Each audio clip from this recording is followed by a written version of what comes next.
Hello friends, welcome to my channel exam तैयारी। आज के वीडियो में हम प्रीवियस ईयर पेपर देखने वाले हैं 2019 का, जो कि जुलाई में हुआ था। ये है पेपर 2, ठीक है। इसमें हम इंग्लिश के पेडागोजी के क्वेश्चन देखेंगे। तो सबसे पहले क्वेश्चन है हमारा, निम्न कथनों में से कौन सा सत्य है। इसमें से आपको बताना है इसमें से क्या है जो ट्रू है। पहला है 10 भुजा वाले एक समबाहु भुज की 10 सममिति रेखाएं होती हैं, यानी कि 10 सिमेट्रिकल लाइंस होती हैं। सेकंड है एक वृत्त की कोई सममिति रेखा नहीं होती है। थर्ड ऑप्शन है एक कोण की 2 सममिति रेखाएं होती हैं। और फोर्थ है एक समषड्भुज यानी कि हेक्सागोन की केवल 4 सममिति रेखाएं होती है। तो इनमें से आपको बताना कि क्या सही है।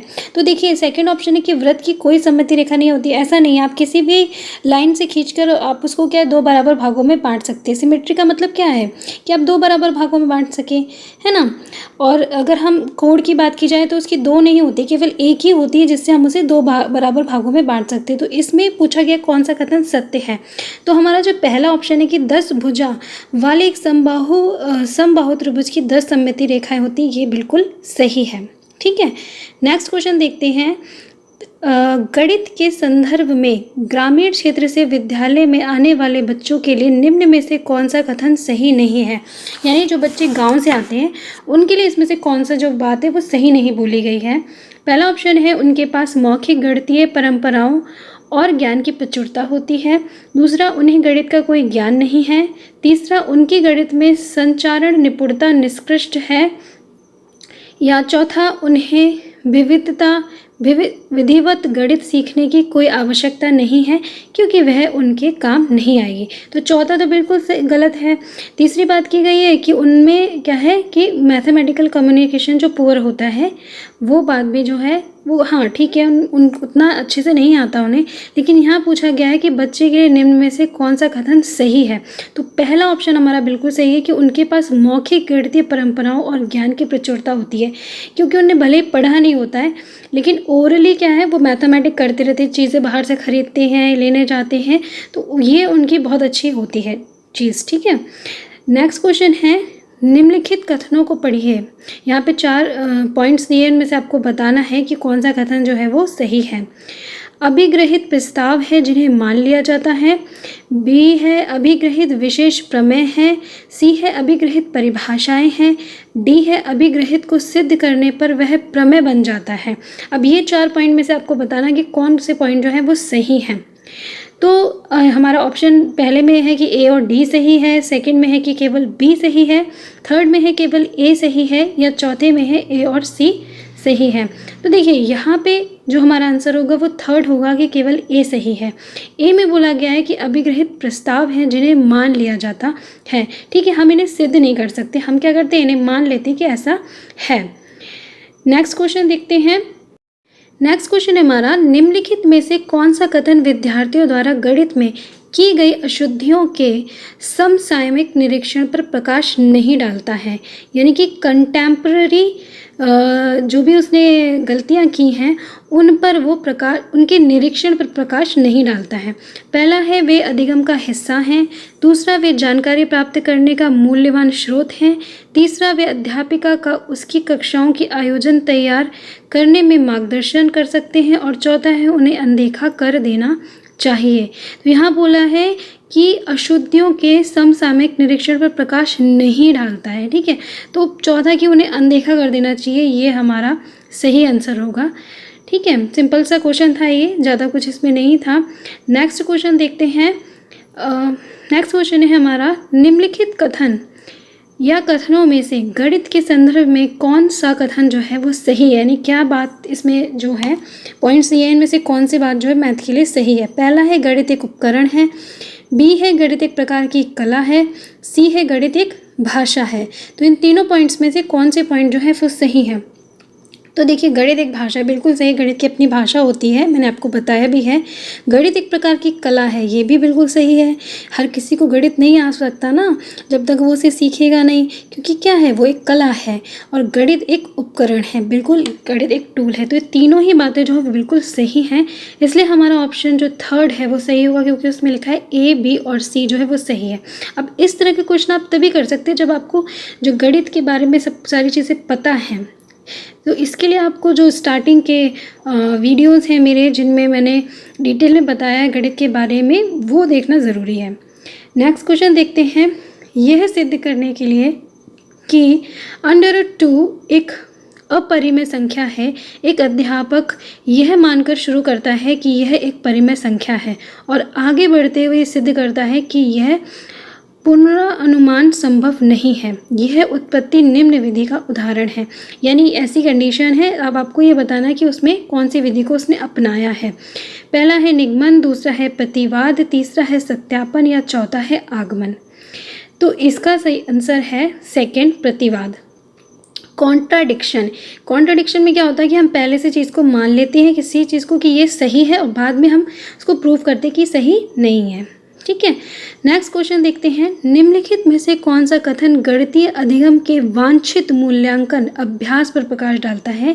यानी मूल्यांकन यानी जो असेसमेंट होता है उसके लिए डिज़ायरेबल बात बोलता है कि ऐसा होना चाहिए, वो बताना आपको। पहला ऑप्शन है विद्यार्थियों का आकलन करने के लिए वार्तालाप करना और एकक विचार विमर्श करना भी लाभदायक हो सकता है, यानी हम उनसे डिस्कशन करें और बातें करें। ठीक है, सेकंड है आकलन उत्पादन के अनुकूल और विद्यार्थी के उचित उत्तर पर केंद्रित होना चाहिए। सेकंड है विद्यार्थियों के अनुचित उत्तर की अधिकांशतः अपेक्षा कर देनी चाहिए, क्योंकि हमें विद्यार्थी की क्षमता पर केंद्र करना चाहिए, तो बिल्कुल गलत है। चौथा है विद्यार्थियों का आकलन करने के लिए केवल कागज़ या कलम वाला कार्य उपयुक्त है, क्योंकि उनमें सही उत्तर की आवश्यकता है, ये भी गलत है ना। सबसे बेस्ट है पहला, कि हम क्या दें, उन्हें पूरा मौका दें कि वो बातचीत करें और उनसे हम अच्छे से विचार विमर्श यानी डिस्कशन करें, उससे हम उनका मूल्यांकन जो है वो उचित तरह से कर सकते हैं। तो ये बिल्कुल कैसा है, वांछित है। नेक्स्ट क्वेश्चन है गणितीय अधिगम के लिए निम्नलिखित में से कौन सा कथन सही है? यानी अगर आप गणित सीख रहे हैं या सिखा रहे हैं तो उसके लिए इसमें से कौन सा जो कथन है वो सही है? पहला है लड़कियों पर गणित में अधिक ध्यान देने की आवश्यकता होती है क्योंकि वे उसमें कमज़ोर होती हैं। दूसरा है गणित एक विशेष विषय है जो कि विशिष्ट कुछ लोगों के लिए ही है। तीसरा है अनौपचारिक एल्गोरिदम औपचारिक गणित से निष्कृष्ट है। चौथा है प्रत्येक व्यक्ति गणित सीख सकता है और उसमें सफल हो सकता है। देखिए पहली बात तो बिल्कुल गलत है कि लड़कियां कमज़ोर होती है, वो सीख नहीं सकती। बहुत सी लड़कियां जिनकी मैथ्स जो है बहुत अच्छी होती है। ठीक है, और चौथा है हमारा कि प्रत्येक व्यक्ति गणित सीख सकता है और उसमें सफल हो सकता है। ये बिल्कुल सही बात है, क्योंकि ऐसा नहीं है कि कुछ सेलेक्टेड लोग ही गणित सीख सकते हैं। हर कोई गणित जो है सीख सकता है अगर हम उन्हें एक बेहतर एनवायरनमेंट दें, बेहतर तरीके से सिखाएं। नेक्स्ट क्वेश्चन है अनुपात और समानुपात प्रत्यय को समझने के लिए आनुपातिक विवेचन की भूमिका को उजागर किया था। तो यहाँ पे सीधा सीधा सा आंसर होगा कि इसमें जो अनुपात और समानुपात है उस प्रत्यय को समझने के लिए किसने दिया था? ये पहला है जॉल्टन डाइनेस ने, दूसरा है जीन पियाजे ने, तीसरा है लेवियस्की ने और चौथा है वैन हिल ने। तो इसका जो सही आंसर है वो हमारा सेकंड है जीन पियाजे ने। देखिए मैथ में अगर आप नाम देखेंगे जीन पियाजे और वैन हिल का नाम जो है बहुत ज़्यादा आएगा, क्योंकि इन्होंने मैथ पे काफ़ी रिसर्च की थी कि बच्चे जो है वो गणित को कैसे सीखते हैं इस बात पे। ठीक है, नेक्स्ट क्वेश्चन देखते हैं। एक विद्यार्थी बीजगणित की उन शाब्दिक समस्याओं को हल नहीं कर सकता है जिनमें स्थानांतरण सम्मिलित होता है, यानी ट्रांसपोजिशन सम्मिलित होता है। सर्वोत्तम उपचारात्मक योजना क्या होगी ऐसे बच्चे के लिए? ठीक है, पहला है अन्य भाषाओं की शाब्दिक समस्याओं के अभ्यास के लिए अधिक प्रश्न देना। दूसरा छात्र को शाब्दिक समस्या का अर्थ आसान भाषा में समझाना। तीसरा है विकल्प विधि से समानता प्रत्यय को समझाना। या चौथा है संख्याओं के स्थानांतरण के अभ्यास के लिए अधिक प्रश्न देना। तो यहाँ पे जो क्वेश्चन है वो है कि हमारा कि बच्चा जो है वो शाब्दिक समस्याओं को हल नहीं कर सकता, तो विकल्प विधि से समांतर प्रत्यय को समझाना जो होगा वो उसके लिए अच्छा होगा। जब वो उस चीज़ों को समझने लगेगा तो थोड़े दिन बाद क्या है वो शाब्दिक समस्याएं जो होती हैं उनको भी सॉल्व करने लगेगा। तो तीसरा ऑप्शन हमारा सही होगा। नेक्स्ट क्वेश्चन है हमारा, गणित अध्यापन की समसामयिक समझ अध्यापक को निम्नलिखित सभी को करने को प्रोत्साहित करती है केवल इसको छोड़कर, यानी कंटेम्प्रेरी अंडरस्टैंडिंग जो होती है उसमें इसमें से आपको बताना है प्रोत्साहित सारी चीज़ें प्रोत्साहित करती हैं, केवल एक चीज़ को छोड़कर क्या नहीं करती है। ठीक है, पहला ऑप्शन है समस्याओं के परिकलन का परिचय उसकी संकल्पना समझ से पहले कराना। दूसरा, विद्यार्थी के लिए ऐसे सुयोग उत्पन्न कराना कि वे समस्याओं के हल का अनुमान और सत्यापन कर सके। तीसरा, विद्यार्थियों में सुव्यवस्थित तर्क करने के कौशल को विकसित करना। या चौथा, सन्निकट हल प्राप्त करने की क्षमता को प्रोत्साहित करना, एनकरेज द एबिलिटी। तो यहाँ पे देखिए, यहाँ पूछा गया था कि किसको छोड़कर कौन सी चीज़ जो है वो नहीं करनी चाहिए। तो इसका सही आंसर हमारा पहला होगा कि समस्याओं के परिकलन का परिचय उसकी संकल्पनात्मक समझ से पहले कराना, यानी कि आपने कॉन्सेप्ट को क्लियर ही नहीं किया, उससे पहले ही आप क्या करो कि बच्चे जो है उसकी समस्या की परिकल्पना का हम परिचय करा दें, तो ये गलत है। ठीक है, नेक्स्ट क्वेश्चन है, निम्न कथनों में से कौन सा कथन पूर्णांकों के लिए सत्य नहीं है। पूर्णांक यानी कि जो हमारे इंटीगर्स होते हैं उनको लिए कौन सी बात जो है वो यहाँ पे सही नहीं बोली गई है। पहला है भाग क्रम विनिमय है। दूसरा है एक गुणात्मक तत्समक है। तीसरा है व्याकलन क्रम विनिमय है नहीं है। चौथा है गुणन सहचार्य है। अब देखिए यहाँ पे इतने हिंदी के वर्ड जो हैं वो कितने शुद्ध हिंदी बोली गई, इसलिए बहुत ज़रूरी है कि आपको इंग्लिश के वर्ड पता होने चाहिए। ठीक है, तो यहाँ पे पूछा गया है कि कौन सी बात जो है पूर्णांकों के लिए सही नहीं है। तो पहला जो है वो कि भाग क्रम विनिमय होते हैं, यानी डिवीजन इज कम्युनिटेटिव, तो ये जो है वो हमारा सही नहीं है, क्योंकि जैसे अगर एग्जांपल दें कि हम 2/3 इज इक्वल्स टू 3/2, क्या ये ऐसा संभव है क्या दोनों का आंसर सही होगा, बराबर होंगे दोनों? नहीं। तो भाग कैसा होता है, भाग कॉम्यूटेटिव नहीं होता है, यानी कि क्रम विनिमय नहीं होता है। ये हमारा पहला ऑप्शन जो है वो इसका सही होगा।